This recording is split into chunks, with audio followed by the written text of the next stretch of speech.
সমগোত্রীয় শ্রেণী শেষ। এবার আমরা যাব কার্যকরীমূলক। আমরা কোথায় যাব? আমরা যাব কার্যকরীমূলক।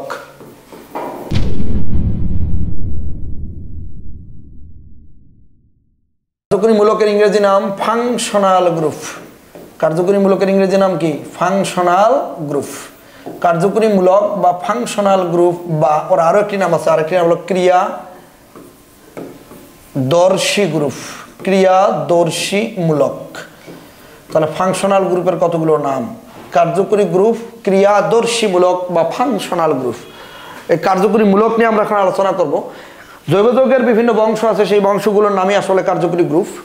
কার্যকরী গ্রুপ হলো সেই সকালে একটু মনোযোগ দিবেন। কার্যকরী গ্রুপের আমি একটু সংজ্ঞাটা লিখবো যে একটু বোঝার জন্য, এটা আমাদের ইম্পর্টেন্ট শুরুর দিকের পড়া, এই জন্য কার্যকরী গ্রুপ। কার্যকরী গ্রুপ হলো জৈব যৌগে বিদ্যমান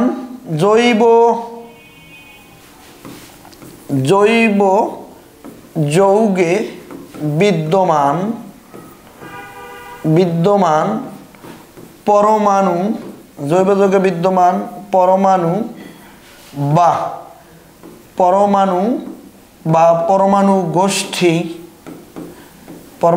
পরমাণু গোষ্ঠী বা চিহ্ন, যা উক্ত যৌগের সমগোত্রীয় পরিচয় বহন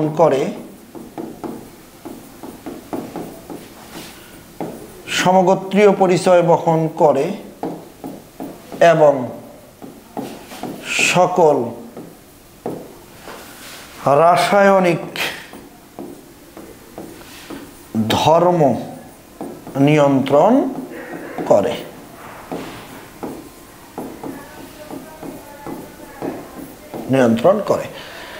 তার কার্যকরীমূলক বা ফাংশনাল গ্রুপ বা ক্রিয়াদর্শীমূলক কোনগুলো?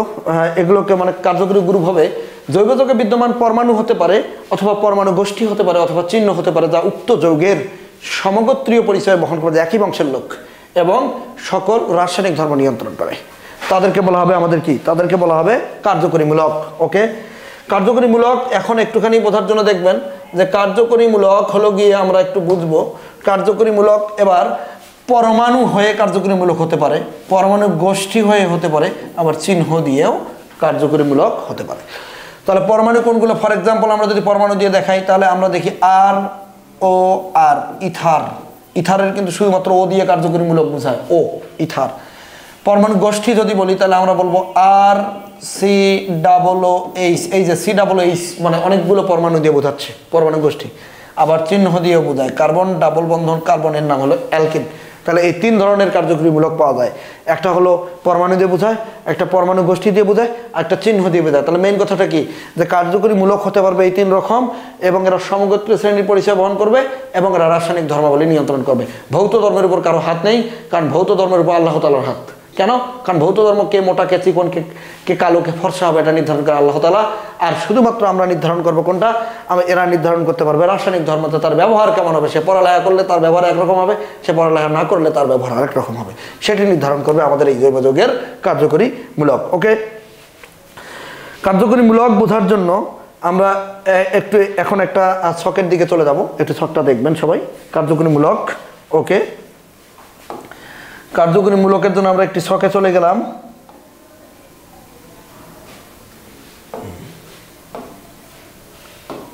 ওকে, কার্যকরীমূলকের ছক দেখব। কার্যকরীমূলকের এই ছকটি আপনাদের লিখতে হবে এবং মুখস্থ করতে হবে। এটি হলো আমাদের জৈব যৌগের বেসিক আলোচনা, একটু মনোযোগ দিতে হবে। কার্যকরীমূলকের সক্রিয়তার সারি অনুসারে একবারে লিখে ফেলেছি, কারণ আমরা যখন নামকরণ পড়ব, জৈব যৌগের একটি ইম্পর্টেন্ট টপিক নামকরণ পড়ব, তখন আমাদের এই কার্যকরীমূলকগুলো ভালোভাবে জানতে হবে, এগুলো হাত মিলানো শিখতে হবে। এখন আমরা শিখবো, মনোযোগ দেবেন। কার্যকরীমূলক, প্রথমে কার্বক্সিলিক অ্যাসিড, সবার প্রথমে থাকবে কে? কার্বক্সিলিক, লিখছে এখানে সমগোত্রীয় শ্রেণী কার্বক্সিলিক অ্যাসিড বা জৈব অ্যাসিড। ওকে, কার্বক্সিলিক অ্যাসিড বা জৈব অ্যাসিড। এ দেখেন সি ডাবল ও এইচ, এখানে একটা আর আছে, কি আছে? আর। তাহলে আর সি ডাবল ও এইচ। ওকে, এটা হলো আমাদের জৈব যৌগের কার্যকরীমূলকের প্রথম যেটি আছে সেটি হলো কার্বক্সিলিক অ্যাসিড, এরপর সালফোনিলিক অ্যাসিড।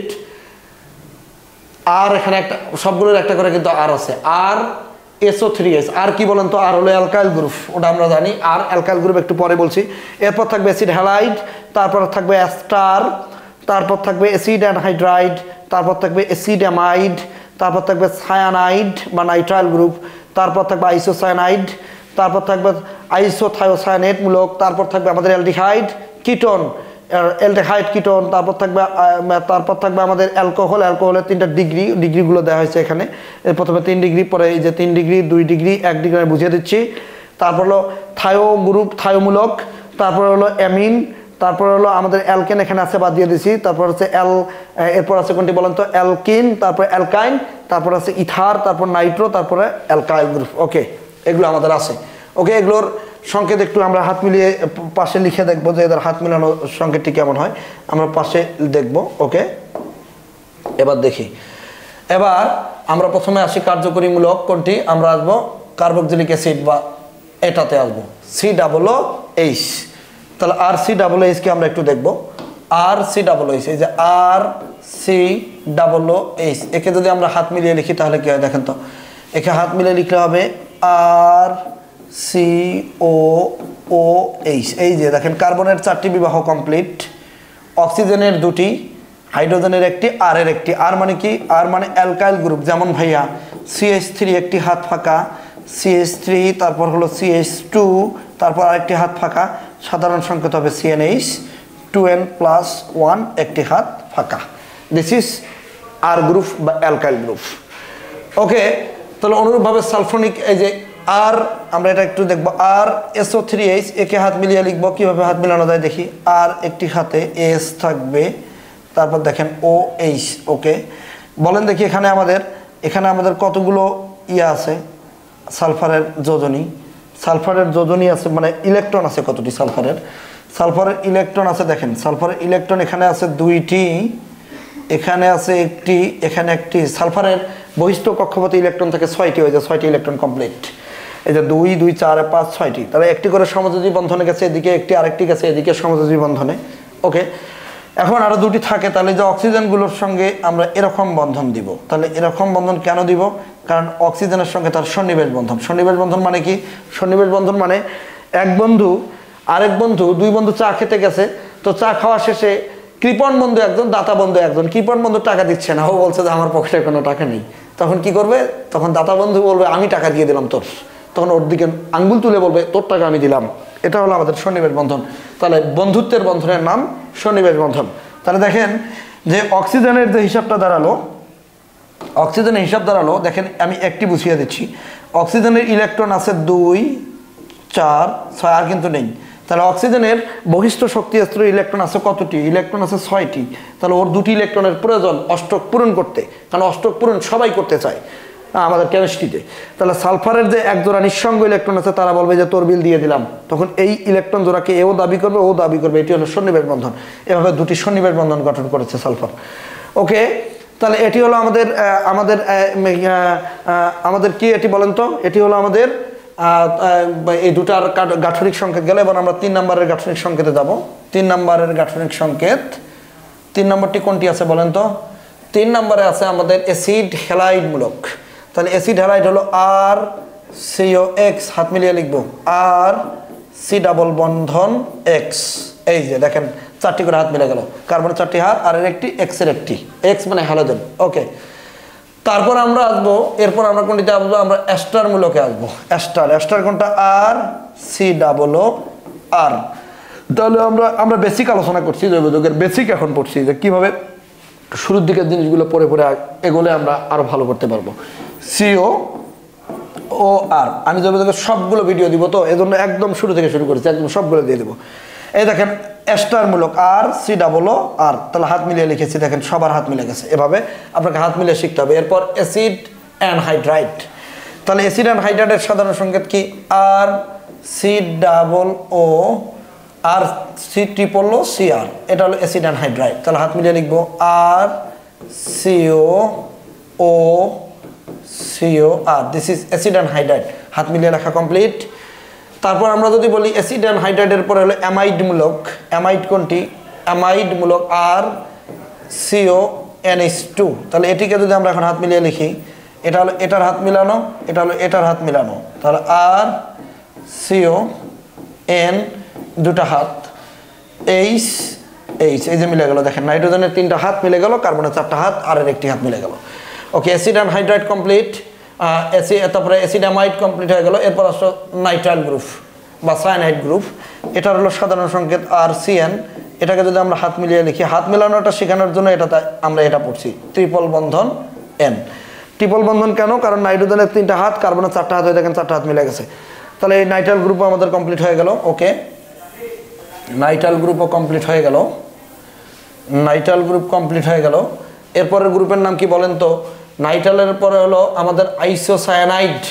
আইসোসায়ানাইড গ্রুপ, সায়ানাইড আছে প্রথমে, নাইট্রাইল বা সায়ানাইড, এরপর আইসোসায়ানাইড গ্রুপ, আইসোসায়ানাইড। তারপরে আর আইসোসায়ানাইডের সংকেত হলো এনসি, আর এনসি। দেখেন তো কি হয়, এটাকে হাত মিলে লিখলে এন ডাবল বন্ধন সি, এন ডাবল বন্ধন সি। নাইট্রোজেনের 3টা হাত, এই ক্ষেত্রে ব্যতিক্রম যোগ্য, কার্বনের 2টো হাত থাকে। এর আমরা পরে আলোচনা করবো কেন 2টি হাত থাকে কার্বনের। জৈব যৌগের একমাত্র ব্যতিক্রম যোগ্য, কার্বনের 2টি হাত থাকে, আইসোসায়ানাইড। তারপর আমরা আইসোসায়ানাইডের পরে হলো আইসোথায়োসায়ানেট, তারপর আর এনসিএস, আইসোথায়োসায়ানেট। তাহলে একে হাত মিলিয়ে লিখি, একে যদি আমরা হাত মিলিয়ে লিখি তাহলে আর সি সি এস, দেখেন মিলে গেছে। সালফারের 2টা হাত, কার্বনের 4টা হাত, নাইট্রোজেনের 3টা হাত মিলে গেল। এভাবে লিখতে হবে। এরপর আমাদের খুব কমন যৌগগুলো আসছে। ও তার আগে আমি আরেকটি জিনিস আপনাকে বলে নেই, যে এই সকল জিনিস আপনার না পড়লেও, মানে শুধুমাত্র গঠন স্ট্রাকচার এভাবে আঁকা সবগুলো শিখতে হবে, কিন্তু তুমি যদি সিরিয়ালটা মনে রাখতে চাও, সিরিয়াল মনে রাখতে হলে শুধুমাত্র এই কয়েকটা মনে রাখবা। কার্বক্সিলিক অ্যাসিড, তারপর তুমি মনে রাখবা, এরপর মনে রাখবা যেগুলো আসে, acid halide, ester, acid anhydride, acid amide, তারপর আইসোসায়ানাইডের লাগবে না, অ্যালডিহাইড, কিটোন, অ্যালকোহল। অ্যালকোহলের 3টাই লাগবে, অ্যালকোহল। থায়ার লাগবে না, আমাদের ইন্টারমিডিয়েট পরীক্ষার জন্য এগুলোর প্রয়োজন হয় না। তারপর অ্যামিন গ্রুপটা লাগে, তারপর অ্যালকিন, অ্যালকেন, অ্যালকাইন, এগুলো তো লাগবেই। ইথার আমাদের সবচেয়ে নিষ্ক্রিয়, মনে রাখলেই হবে, আর লাগে না। এই লাল দাগ কয়েকটা তুমি শুধু সিরিয়াল আকারে মনে রাখবা, আর বাকিগুলোর সংকেত আকারে মনে রাখবা। আমি লিখে রেখে দিচ্ছি বাকিগুলো। ওকে ওকে, আমরা এবার যাব, এটা কমপ্লিট হয়ে গেল। আমাদের শেষ হয়ে গেল হলো আইসোথায়োসায়ানেট। এবার আসবে অ্যালডিহাইড, এবার আসবে কোনটি আমাদের? অ্যালডিহাইড, তারপর আসবে কিটোন, তারপর অ্যালকোহল। অ্যালডিহাইডের সাধারণ সংকেত তাহলে কোনটা বলেন তো? অ্যালডিহাইডের সাধারণ সংকেত হলো আর সিএইচ ও। তাহলে একে সাজিয়ে লিখলে কি হবে? আর সিও এইচ, এই যে অ্যালডিহাইড। এরপর যদি আমরা বলি কিটোন, দ্রুত করি আমরা, সিও আর, কারণ আমরা শিখে ফেলছি হাত মিলানো, দ্রুত করে শুধু লিখে দিলেই হয়ে যাচ্ছে, আর সিও আর। এরপর যদি আমরা দিই অ্যালকোহল, আর ও এইচ। তাহলে এটাকে হাত কীভাবে মিলিয়ে লিখবো? আর ও এইচ, জাস্ট হাত মিলালেই হচ্ছে। তাহলে আমাদের এ পর্যন্ত চলে এসেছি অ্যালকোহল। এরপর আসবে থায়োলমূলক, থায়োল হলো আর এস এইচ, আর এস, যেটাকে আমার বলা লাগবে, আপনারা বুঝে গেছেন, আর এস এইচ, এই যে হাত মিলে গেল। ওকে, সালফারের 2টি হাতের ক্ষেত্রে হাইড্রোজেনের 1টি হাত মিলানোর জন্য। এরপর আমরা গেলাম হলো অ্যামিন, অ্যামিনেও আপনি বুঝে গেছেন, আর এনএইচ 2। তাহলে এটাকে যদি আমরা এখন হাত মিলিয়ে লিখি, আর এন এইচ এইচ, নাইট্রোজেনের 3টি হাত। তাহলে অ্যামিন শেষ হয়ে গেল, থায়োল গেল, এরপর গেল অ্যামিন, তারপর আমরা গেল অ্যালকিন, অ্যালকাইন, পারেন, ডাবল বন্ধন, ট্রিপল বন্ধন, বাকি হাতগুলো থাকে। তারপর ইথার, আর ও আর, একদম ইজি, আর ও আর, ইথার। ইথারের পর আসলো নাইট্রোমূলক। নাইট্রোমূলক আমাদের কোনটি হবে বলেন দেখি? নাইট্রোমূলক আমি জাস্ট আপনাদেরকে দেখাচ্ছি হাতগুলো কিভাবে মিলাতে হয়। নাইট্রোমূলক হবে আর NO2। তাহলে নাইট্রোমূলককে যদি আপনি হাত মিলে লিখতে চান, এন, নাইট্রোজেন 3টি বিবাহ কমপ্লিট, ওর নিঃসঙ্গ ইলেকট্রন আছে এক জোড়া, ওটির মাধ্যমে আরেকটু অক্সিজেন আগের মতো অক্সিজেনের সঙ্গে সন্নিবেশ বন্ধন তৈরি করলো। ওকে, তারপর নাইট্রোমূলক। এরপর অ্যালকাইলমূলক, সবার ভালো জানা আছে, অ্যালকাইলমূলক মানে আর, আমরা সবাই জানি এটা হলো যে CH3 এভাবে হয়, তারপর হলো CH3 CH2 এভাবে একটা করে হাত ফাঁকা থাকে, তখন এগুলোকে অ্যালকাইলমূলক বলে। এটা হলো আমাদের কার্যকরী মূলক। আশা করি আমরা কার্যকরী মূলকগুলো বুঝতে পেরেছি। কার্যকরী মূলকের সক্রিয়তার সারিটি, এই লাল দাগগুলো আপনারা মনে রাখবেন। মনে রাখলে আমরা কি করব? মনে রেখে আমরা পরবর্তীতে নামকরণের ক্ষেত্রে এটি আমাদের কাজে লাগবে। সুতরাং আমরা এখন কার্যকরী মূলক কমপ্লিট করে ফেলেছি। কার্যকরী মূলক তাহলে কীভাবে পড়বেন? প্রথমে আপনি এগুলোর গঠন এবং স্ট্রাকচার বের করা শিখবেন, মানে কীভাবে আমি দেখালাম হাতগুলো মিলিয়ে লেখা শিখবেন। শেখার পর আপনি এখান থেকে সিরিয়ালি মনে রাখবেন যে কোনটার পরে কে আছে সেগুলো মনে রাখবা। ওকে, কমপ্লিট।